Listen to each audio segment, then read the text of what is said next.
তেতিয়া মাত্ৰ মানুহে দেখিবলৈ পাইছিল। বাইদেউগৰাকীয়ে তাইৰ অৱস্থা চাই কিনে চকু পানী ওলাই দিছে।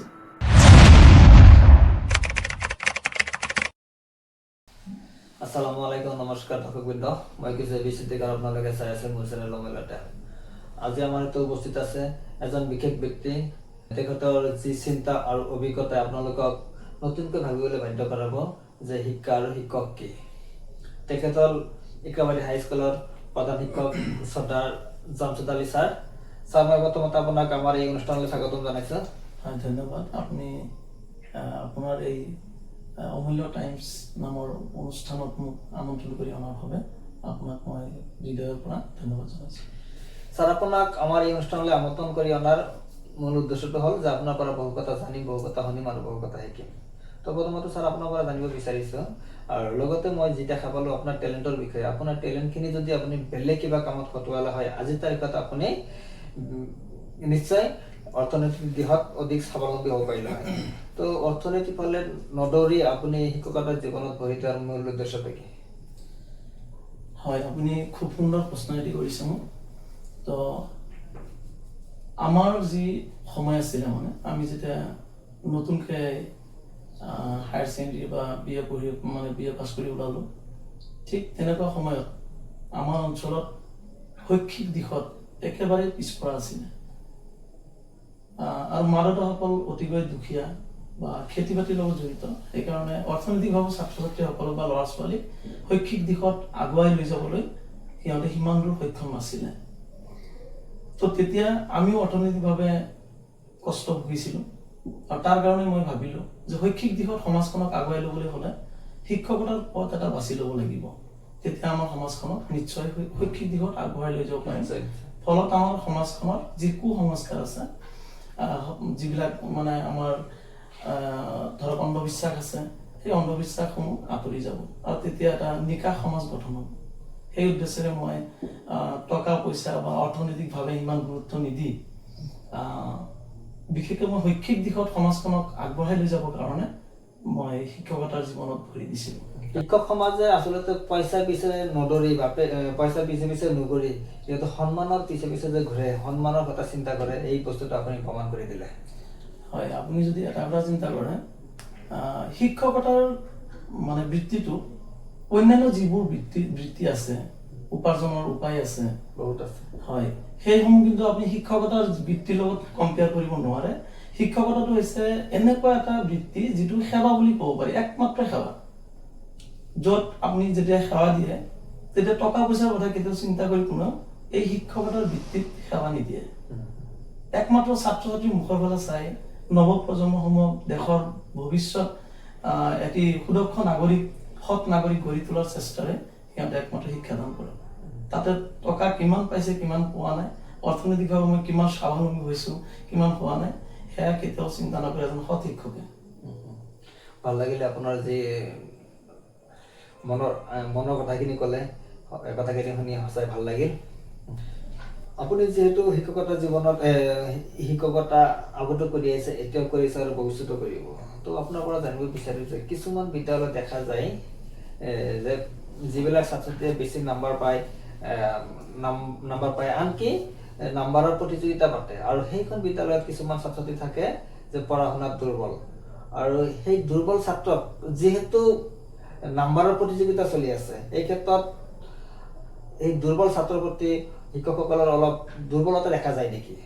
এনে ক্ষেত্ৰত সেই দুৰ্বল ছাত্ৰ ছাত্ৰীসকলৰ বিষয়ে শৈক্ষিক জীৱনলৈ আপুনি কি পৰামৰ্শ আগবঢ়াব?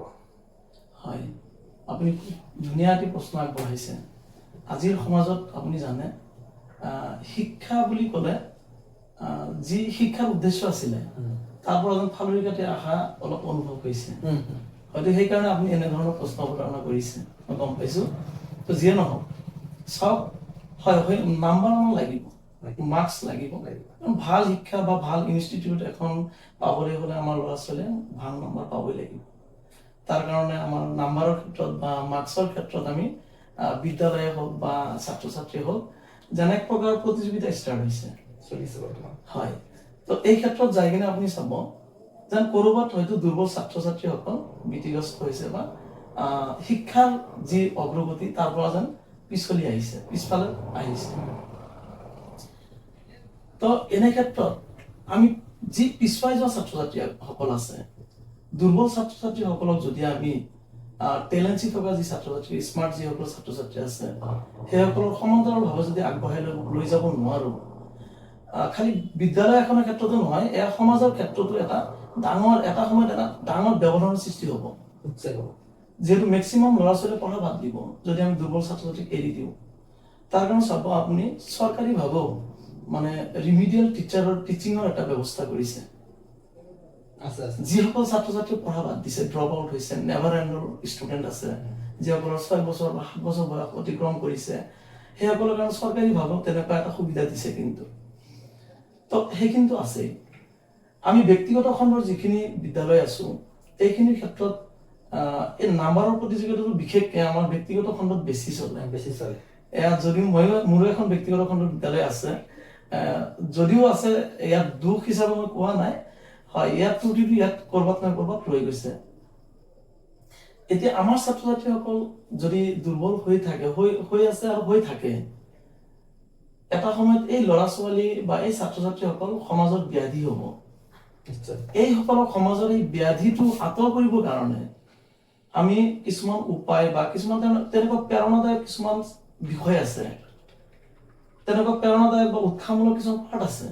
সেই পাঠসমূহ ছাত্ৰ ছাত্ৰীক ভালদৰে বুজাব লাগিব আৰু সেই ক্ষেত্ৰত দুৰ্বল ছাত্ৰ ছাত্ৰীৰ ওপৰত বেছি গুৰুত্ব দিব লাগিব। মই ভাবো যিখিনি বুদ্ধিমান, তেনেকুৱা ধৰণৰ ভাল মানে ব্ৰেইন স্মৃতি শক্তি বেছি আছে, সেইসকলে সোনকালে বস্তুখিনি মানে ধৰিব পাৰে, কেটচ কৰিব পাৰে।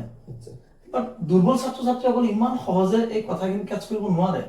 তাৰ কাৰণে অলপ শ্ল' মুডত যাই হ'লেও, যেনেকে আপুনি যদি ব্যক্তিগত খণ্ডৰ এখন ক'ব বিচাৰো, মই আপোনাৰ অসম জাতীয় বিদ্যালয়ৰ অধীনত যি পাঠ্যক্ৰম আছে, তাৰ ইংলিছৰ এখন কিতাপত আপোনাৰ 7ত হ'ব চাগে, খুব সম্ভৱ, ট্ৰাই এগেইন নামৰ এটা কবিতা আছে। আমি গুৰুত্ব পাইছিলো কিন্তু ট্ৰাই এগেইন। এই কবিতাটোত কিছুমান শব্দত মানে আমাৰ কবিয়ে খুব মানে জোৰ দিছে। মানে যেনেকে আপুনি তাত যদি ভাবে কাৰেজ শব্দটো, যেনেকে ছাত্ৰ ছাত্ৰীক কি হ'ব দিছে, সাহসী হ'ব দিছে। মানে সাহসী হলে যিকোনো কাম আমি সহজতে সমাধান কৰিব পাৰিম বা মোৰ লক্ষ্যত উপনীত হ'ব পাৰিম। নিশ্চয়। তো সাহসী হলে নহ'ব, তাৰ কাৰণে আপোনাৰ পেচেন্সৰ প্ৰয়োজন আছে, ধৈৰ্যৰ প্ৰয়োজন আছে। সেই ছাত্ৰজনক আমি শিকাব লাগিব যে তুমি ধৈৰ্য ধৰিব লাগিব। তো ইয়াৰ লগতে আমি কি কৰিব লাগিব, পাৰ্চিভিয়াৰ হ'ব লাগিব। মানে ছাত্ৰজন অধ্যাৱসায়শীল হ'ব লাগিব। মানে কোনো এটা কাম ধৰিলে নেৰিলে যে আমি এটা সময়ত সফল হমেই, এই কথাটো শিকাব লাগিব। আৰু এই পাঠটো যদি ছাত্ৰ ছাত্ৰীসকলক আপুনি দুৰ্বল ছাত্ৰ ছাত্ৰী হওক বা স্মাৰ্ট ছাত্ৰ ছাত্ৰীয়ে হওক, এই পাঠটো যদি ভালদৰে মানে সুন্দৰকৈ ছাত্ৰ ছাত্ৰীৰ আগত আপুনি উপস্থাপন কৰিব পাৰে, মই ভাবো 100ৰ ভিতৰত 100% ষ্টুডেণ্টে তেওঁৰ যি মানে হীনমন্যতা, শিক্ষাৰ প্ৰতি তেওঁৰ যি দুৰ্বলতা, তেওঁ নিজকে নিজে যে মানে হীনমন্যতা ভুগি আছে, এই বিষয়খিনি কিন্তু আঁতৰি যাব। কাৰণ তাত ধুনীয়াকে কোৱাই আছে, তুমি সাহসী হ'ব লাগিব, কোনো এটা কাম কৰিছা তুমি লাজ পাব নালাগিব, এবাৰ ফেইল হৈছা আকৌ তুমি ট্ৰাই কৰা, তুমি ৰৈ নাযাবা, তুমি এটা কাম ধৰিছা সেই কামটো কৰিয়ে থাকা। মানে তুমি কেতিয়াও পিছলি নাহিবা, পিছুৱাই নাহিবা, ডিফিয়েটেড নহবা। তো তাতে কিন্তু ধুনীয়াকে আপোনাক ছাত্ৰ ছাত্ৰীসকলক ভাল এটা পৰামৰ্শ পাঠ্যক্ৰমৰ যোগেদি আগবঢ়োৱা হৈছে। ইয়াৰ পিছতে আপুনি যদি ভাবে যে মই দুৰ্বল ছাত্ৰ ছাত্ৰীসকলক আগবঢ়াই ল'ব কাৰণে বিশেষকে বাস্তৱসন্মত কিছুমান তেনেকুৱা ধৰণৰ বিফল ব্যক্তি হৈও সফল হৈছে, এই ধৰণৰ কিছুমান কাহিনী, এই ধৰণৰ কিছুমান ষ্টৰী আপুনি শিশুবিলাকক আগবঢ়াব পাৰে। ঠিক যেনেদৰে আপুনি উত্তৰ প্ৰদেশৰ এগৰাকী জীয়ৰীৰ কথা হয়তো শুনিছে চাগে, যাৰ নাম আছিল অৰুণিমা সিনহা। হয়, তাই একচুৱেলি ভলীবল খেলুৱৈ আছিলে। ৰাষ্ট্ৰীয় পৰ্যায়ত ভলীবল খেলিবলৈ যাওঁতে তাই মানে আপোনাৰ ট্ৰেইনত গৈ আছিলে, যাই থাকোঁতে কি হ'ল, ট্ৰেইনত তাইৰ গলত মানে সোণৰ চেইন দেখা পালে ডকাইত কেইজনে। সেই ডকাইতৰ দলটোৱে কি কৰিলে, আপোনাৰ সেই চেইনটো ছিঙি ল'বলৈ কাঢ়ি ল'বলৈ চেষ্টা কৰিলে। এতিয়া তাইৰ কথা হ'ল মই চেইন নিদিওঁ, আৰু তাই শাৰীৰিকভাৱে মানে পৰিপুষ্ট এগৰাকী মহিলা, এগৰাকী জীয়ৰী। তাই সহজতে এই কথাটো মানি ল'ব নোৱাৰিছিলে, তাই চেইনটো দিব বিচৰা নাছিলে। তাই কম্পাৰ্টমেণ্টত যিখিনি মানুহ আছিলে সেই মানুহখিনিয়ে যাত্ৰীখিনিয়েও কৈছিল তুমি চেইনটো দি দিয়া। তাই কৈছিলে মোৰ মাকৰ উপহাৰ, গতিকে মই কেতিয়াও দিব নোৱাৰো। এই নিৰ্দয় ডকাইতসকলে কি কৰিছিলে, ছোৱালীজনীক সামান্য এটা চেইনৰ মানে লোভত তাইক ট্ৰেইনৰ পৰা দলিয়াই দিয়ে। তাইক ভৰিৰ ওপৰেদি মুঠৰ ওপৰত কেইবাখনো ট্ৰেইন গৈছে, এখন ভৰিৰ ওপৰেদি। কেইবাখনো ট্ৰেইন, মানে চকা নহয়, বহুত কেইখন ট্ৰেইন গৈছে। একজেক্টলি হয়তো মোৰ ধাৰণাত নাই যদিও কেইবাখনো মানে ট্ৰেইন গৈছে। তাইৰ এখন ভৰি সম্পূৰ্ণৰূপে বিধ্বস্ত হৈ গ'ল। তো তাই কি কৰিলে, লোকেল হস্পিটেল এখনত মানে ৰাতিৰ পৰা 7 ঘণ্টা সময় তাতে সেই মানে ৰেল লাইনৰ কাষতে আপোনাৰ শুই থাকিলে, পৰি থাকিল। তাইৰ শৰীৰৰ পৰা মানে আপোনাৰ ওচৰ পাজৰ যদি নিগুনি বা কিছুমান পৰুৱা থাকে, কিন্তু সেই পৰুৱা সময়ত তাৰ সেই মাংসখিনি চিঙি লৈ আছিলে, মানে খাই আছিলে, কামুৰি আছিলে। তাই কিন্তু ইমান অক্ষম হৈছিলে যে তাই সেইখিনিও মানে খেদিব নোৱাৰিছিলে, আঁতৰাব নোৱাৰিছিলে। তো ৰাতিপুৱা কি হ'ল, কিছু ব্যক্তিয়ে তাইক এখন লোকেল হস্পিটেললৈ লৈ যায়। তাতে হস্পিটেলতে মানে আপোনাৰ এখন ভৰি কাটি দিয়া হ'ল। সেই যিখন ভৰি অলপ লাগি আছে, লেতেৰাকে চেটেলি বেটেলি হৈ আছে, সেইখন কাটি দিলে সম্পূৰ্ণকৈ, মানে আধাখিনি কাটি দিলে। তাৰপিছতে তাই যিহেতু ভলীবল খেলুৱৈ আছিলে, এজন খেলুৱৈ হিচাপে তাইৰ নাম বাহিৰলৈ ওলাই আহিল, মানে বিভিন্ন সামাজিক মাধ্যমত প্ৰকাশ হ'ল। তেতিয়া সেই খেলুৱৈৰ সন্মানাৰ্থে তেতিয়া তাইক এইমছ হস্পিটেললৈ, মানে চিকিৎসালয়লৈ ভৰ্তি কৰে।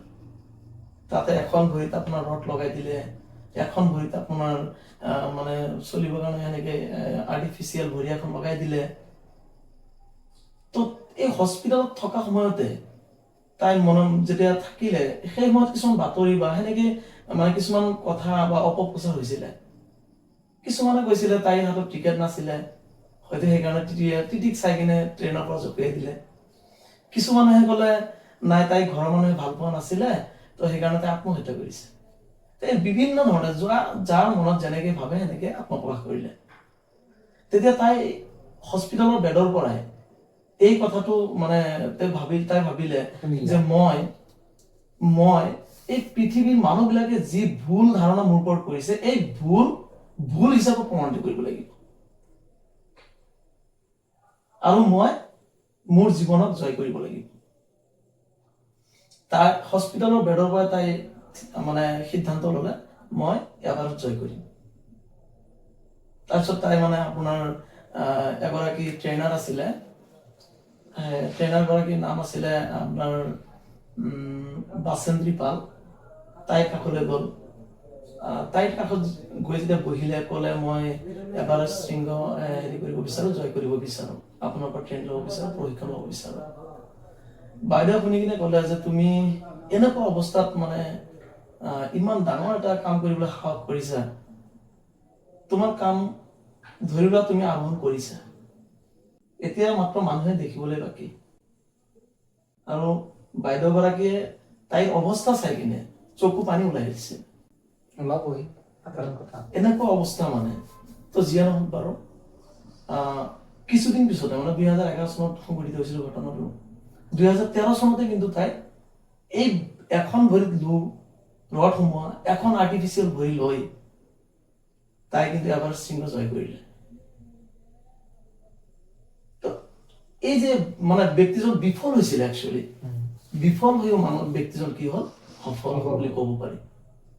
কাৰণ এভাৰেষ্ট শৃংগ নিচিনা শৃংগ এটা জয় কৰাটো ইমান সহজ কথা নহয়। আমি সাধাৰণ মানুহে যিটো সাহস কৰিব নোৱাৰো, সেই কামটো বিফল হৈও তাই সাহস কৰিছে। তাই এই কামত লাগি আছিলে, তাই এই কামৰ কাৰণে যিমানখিনি কাম কৰিব লাগে সেইখিনি কৰিছিলে মানে। তো আমি বুজি পালো যে সাহসে মানুহক বহুত দূৰলৈ লৈ যাব পাৰে, সফলতাৰ শিখৰলৈ লৈ যাব পাৰে। আপুনি যি কাহিনীটো ক'লে, কাহিনীটো মই প্ৰথমতে শুনিছিলোঁ, কিন্তু বেছিকৈ মনত নাছিল। আজি কিন্তু ভালকৈ শুনিলোঁ।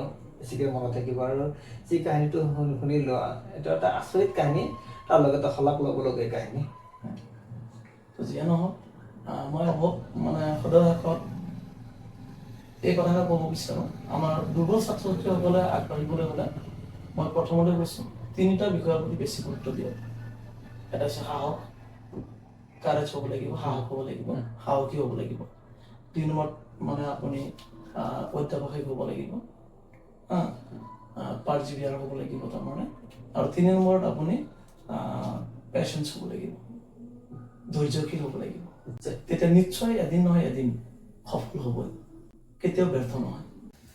আপোনাৰ মূল্যৱান সময়খিনি আমাক দিয়াৰ কাৰণে ধন্যবাদ জ্ঞাপন কৰিছোঁ। তাৰ লগতে পৰৱৰ্তী সময়ত এনেকুৱা ধৰণৰ পৰামৰ্শমূলক পৰামৰ্শমূলক কথা কোৱাৰ সুযোগ দিব বুলি আশা ৰাখি আজিৰ অনুষ্ঠানটো সমাপ্ত কৰিছোঁ। ধন্যবাদ।